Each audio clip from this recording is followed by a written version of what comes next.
नमस्कार दोस्तों, सभी को एक बार फिर से जीके हिंदी टुडे चैनल में आपका हार्दिक अभिनंदन, अभिवादन, स्वागत। आज हम एक नए टॉपिक के साथ शुरुआत करेंगे। बालक का शारीरिक विकास, शिशुअवस्था, बाल्यावस्था और किशोरावस्था में बालक का किस प्रकार से शारीरिक विकास होता है, उस शारीरिक विकास की हम चर्चा करेंगे। इससे पहले मेरा एक सुझाव आप लोगों के लिए कि अपनी पढ़ाई को निरंतर चालू रखें, लगातार पढ़ते रहें, अच्छे से पढ़ें, हर एक टॉपिक को ध्यान से पढ़ें। देखिए, हर एक बच्चे के साथ समस्या होती है। जो बच्चे नए जुड़े हैं, मैं अक्सर नए बच्चों की ही बात करता हूँ, जो कंपटीशन के एग्ज़ाम में नए जुड़ते हैं, तो एक बार निश्चित सी बात है, जब उसमें उन बच्चों में अभिप्रेरणा दी जाती है, मोटिवेशन दिया जाता है, चाहे वो किसी भी व्यक्ति के द्वारा दिया जाए। हो सकता है कोई अच्छा मोटिवेट करे, कोई ना कर पाए, लेकिन एक बार जब वो बच्चे मोटिवेट होते हैं, मोटिवेट होने के बाद तुरंत ऐसे लगते हैं कि इस बार तो पता नहीं क्या कर देंगे हम एग्ज़ाम में, इस बार तो 100% हम सिलेक्शन करवा ही लेंगे। जैसे 2-4 दिन होते हैं, अच्छे से पढ़ते हैं, फिर सोचते हैं अब भर्ती पता नहीं कब आएगी, कितने दिन बाद होगी। जैसे अभी कोरोना का दौर चल रहा है, तो अब लोग सोच रहे होंगे कि पता नहीं अब 1 साल बाद होगी, 6 महीने बाद होगी, लेकिन कुछ पता नहीं है। सरकार कभी भी भर्ती करवा सकती है। आप तो ये मान के चलें कि हमारा एग्ज़ाम होने ही वाला है। जब आप इस सोच के साथ आगे बढ़ेंगे, तभी सफलता को प्राप्त करेंगे। मोटिवेशन की मैं बात कर रहा था। कई बार हम मोटिवेट होकर के अपने आप को और सिलेक्शन की कगार पे खड़ा कर लेते हैं मन ही मन में, और सोचते हैं अब से तो 3 बजे उठेंगे। कुछ बच्चे सोचते होंगे 4 बजे उठेंगे और अलार्म लगा करके सो जाते हैं, और मम्मी या पापा को कहते हैं सुबह मेरे को जल्दी उठा देना। पता नहीं अलार्म बजे या ना बजे, फिर भी अलार्म बजता है और हम अलार्म को बंद करके वापस सो जाते हैं कि आज से नहीं, कल से शुरू करेंगे। और वो कल कभी नहीं आता। एक दिन एग्ज़ाम पास आ जाता है, लेकिन वो हमारा कल नहीं आता। इसलिए सारे बच्चे लगातार जुड़े रहें, अपनी स्टडी को कंटिन्यू रखें, सफलता निश्चित रूप से आपके कदम चूमेगी। आइए हम आज एक नए टॉपिक के साथ शुरुआत करते हैं, बालक का शारीरिक विकास। और शारीरिक विकास में सबसे पहले हम बात करेंगे भार की, वजन की। देखिए, जन्म के समय स्वस्थ शिशु का वजन लगभग 7.5 पौंड होता है। जन्म के समय स्वस्थ शिशु का वजन या भार लगभग 7.5 पौंड होता है। किलोग्राम में मैं बात करूं तो लगभग 3.5 किलोग्राम, यानी 3.5 किलो के लगभग, 3 से 3.5 मान लीजिए आप, 7.5 पौंड। एग्जाम में कई बार प्रश्न आता है। आजकल देखिए, एग्जाम में जो प्रश्न पूछे जा रहे हैं उसमें माइनर डिफरेंस देता है, वो बहुत ही बारीक अंतर आपको देखने को मिलेगा। जैसे मान लीजिए यही प्रश्न अगर एग्जाम में पूछा जाता है, तो वो पूछेगा जन्म के समय स्वस्थ शिशु का वजन होता है 7 पौंड, 8 पौंड, 9 पौंड, 10 पौंड। अपने को ध्यान क्या रखना है, 7.5 पौंड, तो लगभग 7 पौंड।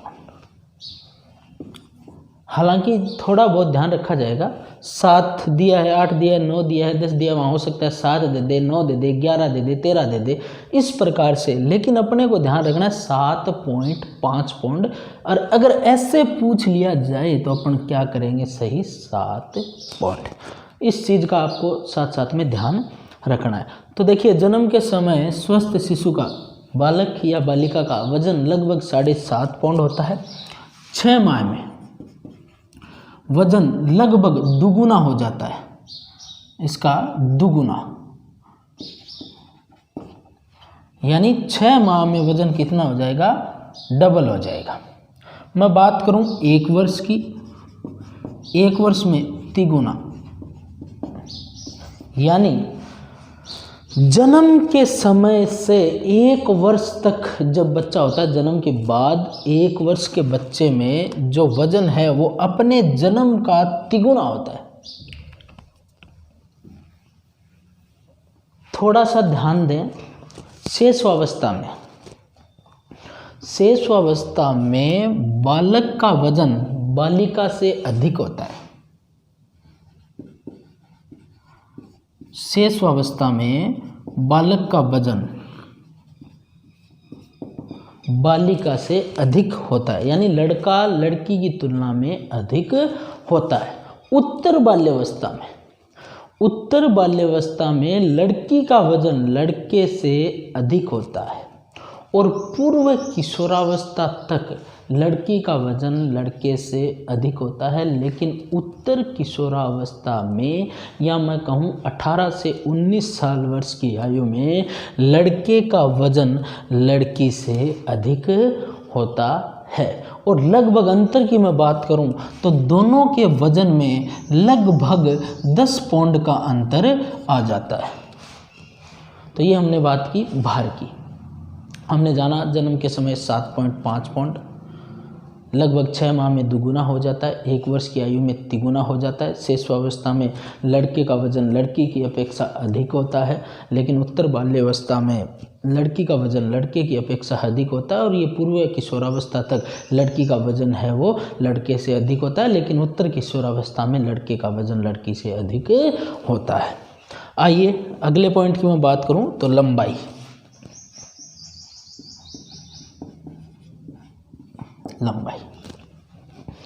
देखिए, स्वस्थ शिशु की, बालक और बालिका की दोनों की बात करें तो दोनों की लंबाई में थोड़ा अंतर होता है।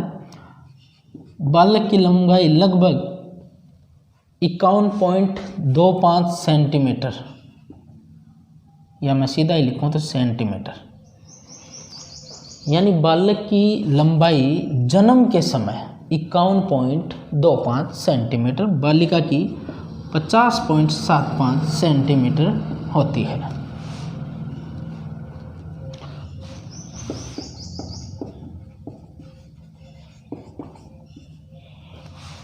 बालक की 51.25, बालिका की 50.75।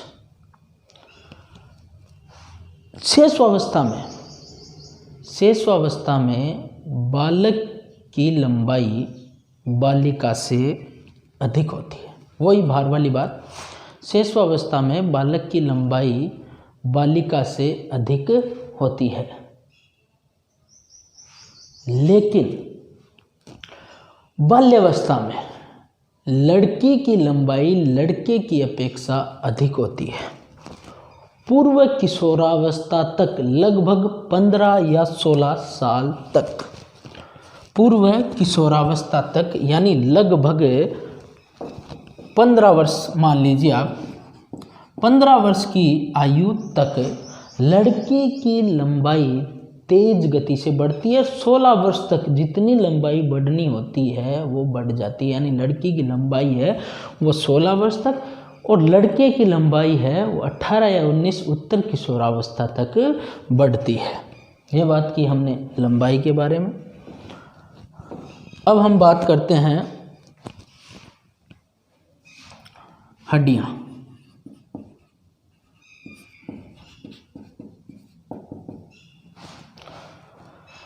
शेषावस्था में जन्म के समय स्वस्थ शिशु में हड्डियों की संख्या होती है 270। किशोरावस्था में हड्डियों की संख्या हो जाती है 206। बस ये 2 ध्यान रखने अपने को एग्जाम के पॉइंट ऑफ व्यू से। जन्म के समय शिशु में हड्डियों की संख्या होती है 270, किशोरावस्था में हड्डियों की संख्या होती है 206 और बाल्यावस्था की मैं बात करूं तो लगभग आप मान सकते हैं 250 के करीब होती है। ये हड्डियां 270 से 206 हो जाती हैं। हमारे दिमाग में प्रश्न ये रहता है कि फिर ये हड्डियां जाती कहाँ हैं, बाकी की हड्डियां कहाँ चली जाती है। देखिए, शिशु की हड्डियां कोमल मुलायम होती है, और वो जैसे जैसे शिशु का विकास होता जाता है हड्डियों में मजबूती आ जाती है। देखिए, मजबूत होना हड्डियां दृढ़ीकरण कहलाता है। हड्डियों का मजबूत होना दृढ़ीकरण है, जबकि जो हड्डियां कोमल और मुलायम होती है वो हड्डियां आपस में जुड़ जाती हैं। अस्थि निर्माण होना, जुड़ना मतलब अस्थि निर्माण होना। तो इन हड्डियों का अस्थि निर्माण हो जाता है और ये किशोरावस्था तक आते आते 206 हड्डियां हो जाती है। आइए अब हम बात करते हैं मस्तिष्क के बारे में। मस्तिष्क का विकास कैसे होता है।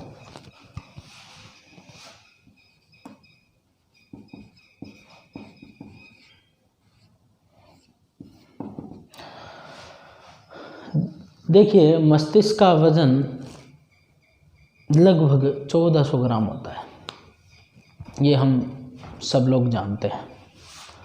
वह मस्तिष्क का वजन 1400 ग्राम कब तक पूर्ण हो जाता है, इसके बारे में हम बात करेंगे। सबसे पहले आप ध्यान दें, जन्म के समय शिशु के मस्तिष्क का वजन लगभग 350 ग्राम होता है। जन्म के समय शिशु के मस्तिष्क का वजन लगभग 350 ग्राम होता है। 5 वर्ष की आयु में, या आप कह सकते हैं 5 या 6 वर्ष की आयु में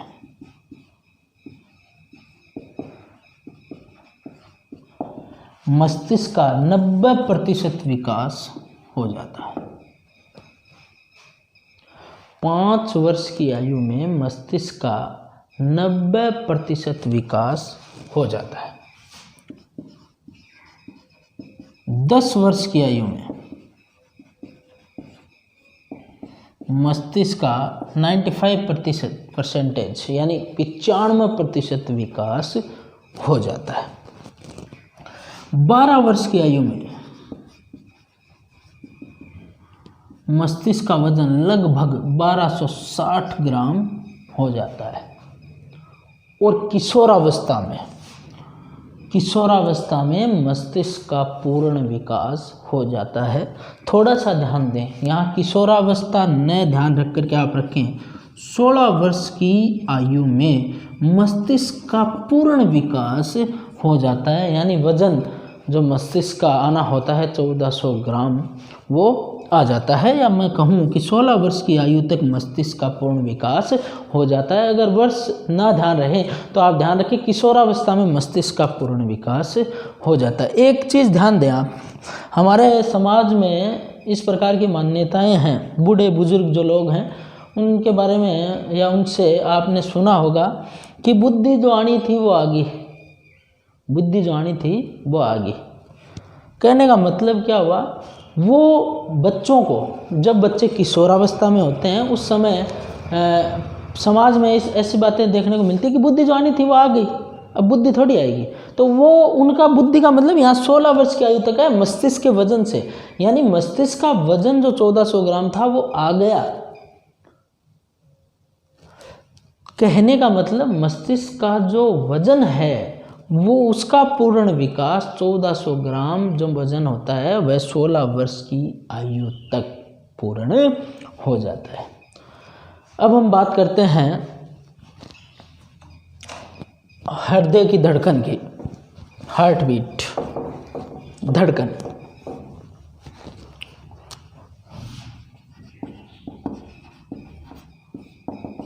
देखिए, जन्म के समय शिशु में धड़कन 1 मिनट में 150 के आसपास हार्ट बीट होती है। यानी जन्म के समय हृदय की धड़कन लगभग 150 होती है। ध्यान रहे, अगर एग्जाम में ऐसा प्रश्न पूछा जाता है और वहाँ 150 न देकर के 140 होता है तो आप ध्यान रखें, ऐसे प्रश्नों में वो 140, 120, 100, 80 इस प्रकार से ऑप्शन में डालेगा। तो वहाँ लगभग मैं बोल रहा हूँ, उसका मतलब आप उसी ऑप्शन पे जाएंगे जो इसके आसपास है। तो यानी जन्म के समय 1 मिनट में हार्ट बीट जो होती है, हृदय की धड़कन है, वो लगभग 150 बार 1 माह का जब बच्चा होता है उस समय तक ये हार्ट बीट लगभग 140 बार हो जाती है। 1 मिनट में 140 बार हार्ट बीट हो जाती है। 6 वर्ष की आयु में 1 मिनट में 100 बार। 6 वर्ष की आयु में 1 मिनट में 100 बार। 12 वर्ष की आयु में लगभग 80 बार। कुछ मनोवैज्ञानिकों का तो मानना है कि 12 वर्ष की आयु में 1 मिनट में 72 बार हो जाता है, लेकिन आप ध्यान रखें 12 वर्ष की आयु में लगभग 80 बार और किशोरावस्था में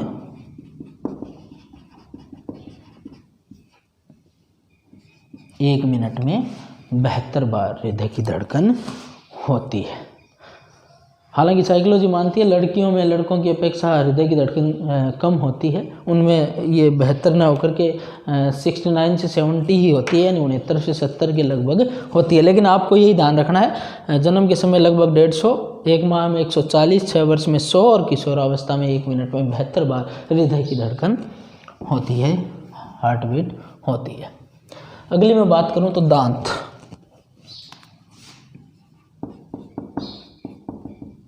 देखिए दांत 2 प्रकार के होते हैं, अस्थायी दांत और स्थायी दांत, या मैं कहूँ प्राथमिक और द्वितीयक, या मैं कहूँ दूध के दांत, या मैं कहूँ परमानेंट। बात एक ही है, अपने को ध्यान रखना अस्थायी दांत और स्थायी दांत। देखिए अस्थायी दांतों की संख्या 20 होती है, स्थायी दांतों की संख्या 28 से 32 होती है। हालांकि हम जानते हैं 32 दांत होते हैं स्थायी, हम लगभग यही पढ़ते आए हैं, लेकिन आप ये दिमाग में बैठा ले 28 से 32 होते हैं। अभी हम बात करेंगे कैसे होते हैं। ज़रूरी नहीं सबके 32 हो, हालांकि अच्छी बात है सबके 32 ही हों, लेकिन 28 से 32 होते हैं, जिसको हम प्रज्ञादंत कहते हैं, अक्ल झाड़। वो सबके 4 की 4 अक्ल झाड़ नहीं होती। हालांकि साइकोलॉजी कहती है 18 से 28 वर्ष की आयु तक लगभग प्रज्ञादंत निकल आते हैं। तो अस्थायी दांत होते हैं वो 20 होते हैं। और अस्थायी दांत देखिए जन्म के समय बच्चे में दांत नहीं होते, ये बात सभी जानते हैं। 5 से 6 माह में अस्थायी दांत निकलना शुरू होते हैं। 5 से 6 माह में अस्थायी दांत निकलना शुरू होते हैं। लगभग 4 वर्ष की आयु तक, लगभग 4 वर्ष की आयु तक सभी अस्थायी दांत, 20 दांत या दूध के दांत या कच्चे दांत निकल आते हैं। 6 वर्ष के आसपास ये दांत टूटना शुरू हो जाते हैं। 6 वर्ष के आसपास ये दांत टूटना शुरू हो जाते हैं और स्थायी दांत निकलना शुरू हो जाते हैं। 8 वर्ष की आयु में लगभग स्थायी दांत 10 से 12 या आप 12 मान सकते हो, 12 के करीब आ जाते हैं। और मैं बात करूं 12 से 13 वर्ष में सभी स्थायी दांत कितने? 28। 12 से 13 वर्ष की आयु में सभी स्थायी दांत निकल आते हैं। अंतिम जो 4 दांत हैं इन्हें प्रज्ञादंत कहा जाता है। देखिए 28 के बाद 4 बच गए, इनको क्या कहा जाएगा? प्रज्ञादंत, जिनको हम साधारण बोलचाल में अक्ल झाड़ कहते हैं। ये अक्ल झाड़ 18 से 28 वर्ष की आयु में